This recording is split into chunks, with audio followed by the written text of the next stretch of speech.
Brought to you by Palvi Agrico.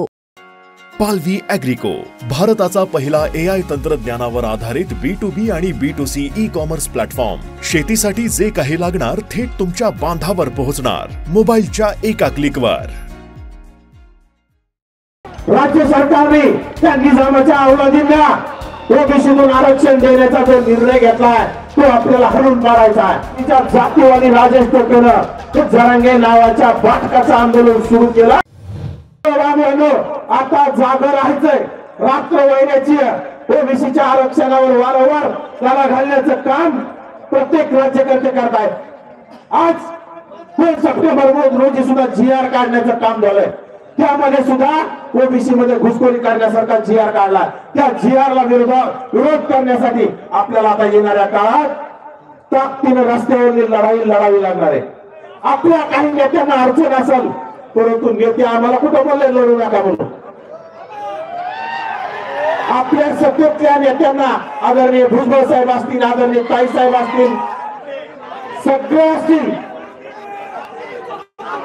या सर्वांना अडचणी असतील, परंतु त्या नेत्यांनी आम्हाला सांगितलं तुम्ही लढा, आपल्या बाळाला अडचण असेल पण लेकराला अडचण नाही. त्यामुळे ही रस्त्यावरली लढाई आपल्याला लढायची.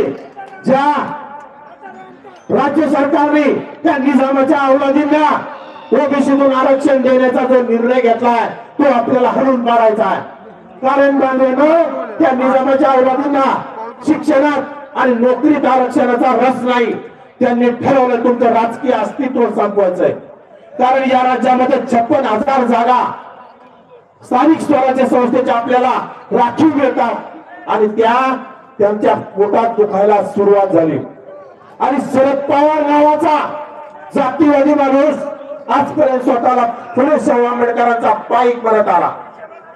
आणि शरद पवाराचा पुतण्या अजित पवार हा सुद्धा अतिशय जातीवादी, दोघं एकमेकाच्या विरोधात असल्याचं नाटक करतात.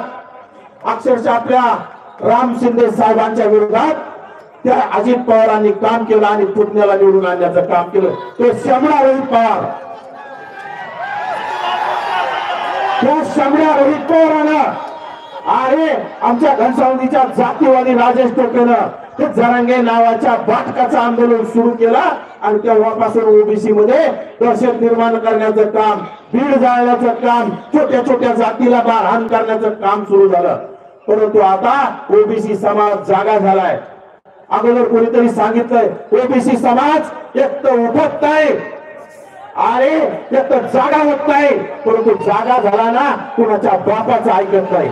एक घटना आहे, ते नवनाथ वाघमारे सर असं म्हणतात, निजामांच्या अवलादीला ओबीसीतून आरक्षण देण्याचा निर्णय हणून पाडायचा आहे.